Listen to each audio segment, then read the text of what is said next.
மக்களே எல்லாம் நல்லா இருக்கிறீங்களா? நானும் நல்லா இருக்கிறேன்.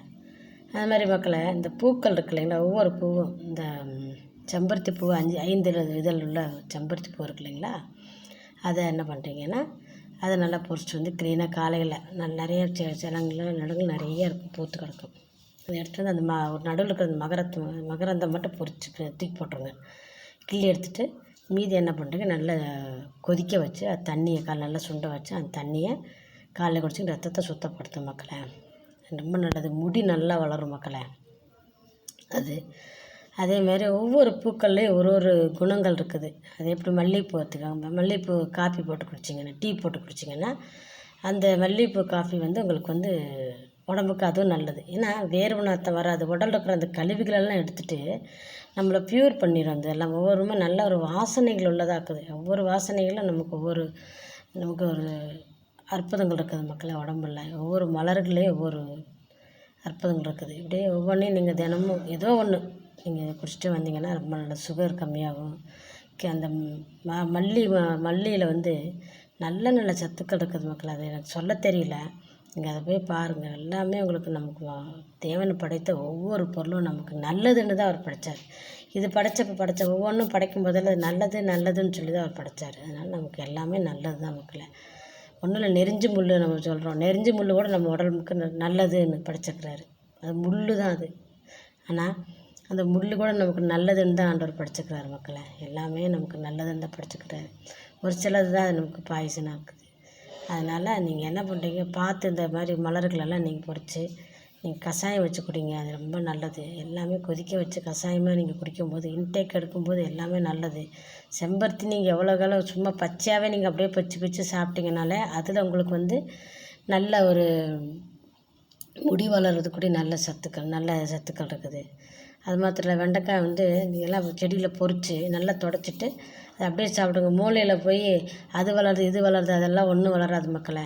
முட்டிக்கால் வலி இருக்கிறவங்க, இந்த கை கால் வலி குடைச்சல் இருக்கிறவங்கெல்லாம் இந்த மாதிரி இந்த ஒரு நாளைக்கு ஒரு 2 வெண்டைக்காய் நீங்கள் சாப்பிட்டு வந்தீங்கன்னா முட்டிக்கால் வலியே சுத்தமாக இருக்காது.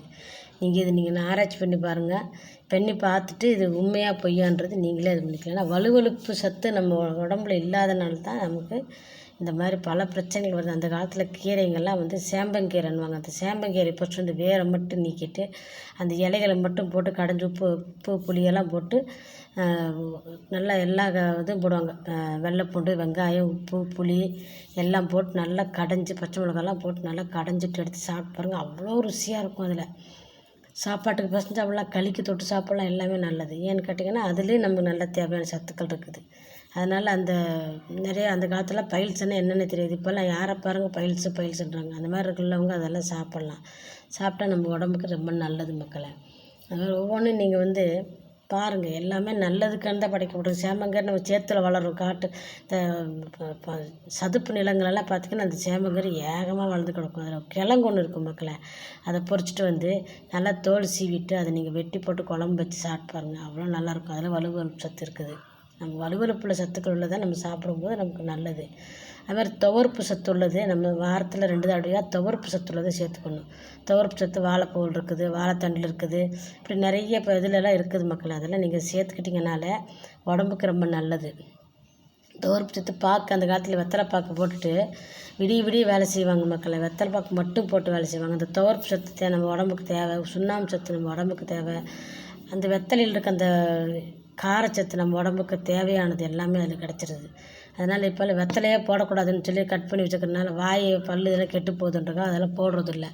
நம்ம கறி குழம்பு இதெல்லாம் சாப்பிட்டு முடிச்சுட்டு இந்த மாதிரி ஒரு வெத்தலை போடுறோம், நமக்கு ஜீரணமாகும். அதில் இருக்க துவர்ப்பு சத்து எல்லாமே நமக்கு நல்லது மக்களே.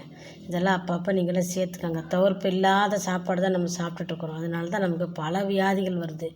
துவர்ப்புள்ளது நீங்கள் சேர்த்துக்காங்க மக்களை. நாங்கள் சின்னதாக இருக்கும்போது இந்த தென்னை மரத்தில் உள்ள இந்த பொடி காய் இங்கே கீழே விழுந்து கிடக்கும். அந்த காய் எடுத்து கடிச்சு சாப்பிடுவோம். அது எது நல்லதுன்னு எங்களுக்கு தெரியாது. அப்போ எங்கள் அம்மா அவங்க சொல்லுவாங்க, அது கடிச்சு சாப்பிட சொல்லுவாங்க. தலை சுற்றல் டக்குன்னு நின்று போயிடும் மக்களை. தலை சுற்றல் வராது. அது எதுக்குன்னு எங்களுக்கு தெரியாதப்பா. ஆனால் இப்போ தான் தெரியுது நம்ம உடம்புக்கு துவர்ப்பு சத்து தேவையாக இருக்கிறது. அறுசுவைகள் நம்ம எதுவுமே சேர்த்துக்கிறது இல்லை. அறுசுவைகள் எங்கே நம்ம சேர்க்குறோம்? உப்பு, புளி, காரம் அவ்வளோதான் நம்ம சேர்த்துக்கிறோம். ஏதோ கிடைக்கிறத வச்சு சாப்பிட்டுட்டு எல்லாம் அவசர உலகத்தில் அவசரமாக ஓடிட்டுருக்குறோம். அதனால் நம்ம எது சாப்பிட்றோம் என்ன பண்ணுறோன்னே தெரியல. எல்லாம் ஃபாஸ்ட் ஃபுட் வேறு வந்துருச்சு. இப்போ எல்லாமே ஃபாஸ்ட் ஃபுட்டில் இறங்கிட்டாங்க. அதனால அவசரத்துக்கு என்ன கிடைக்குதோ வயிறு பசிக்கு அது சாப்பிட்டா ஓடிக்கிட்டு இருக்கிறாங்க மக்களை. துவர்ப்பு சத்துள்ளது வாரத்துக்கு ஒரு 2 தாட்டியாவது நீங்கள் சேர்த்துக்காங்க. சேம்பங்கீரை, சேம்பங்கிழங்கு இதெல்லாம் 2 வாட்டி சேர்த்துக்காங்க. 2 தாட்டி 3 தாட்டி சேர்த்துக்காங்க. இதே நம்ம உடம்புக்கு நம்மளோட ஆரோக்கியத்தை கொண்டு வரும். வியாதிகள் நம்மளை அண்டவே அண்டாது மக்களை. இது மாதிரி சேர்த்து பாருங்கள். அப்புறமா நீங்கள் சொல்லுவீங்க.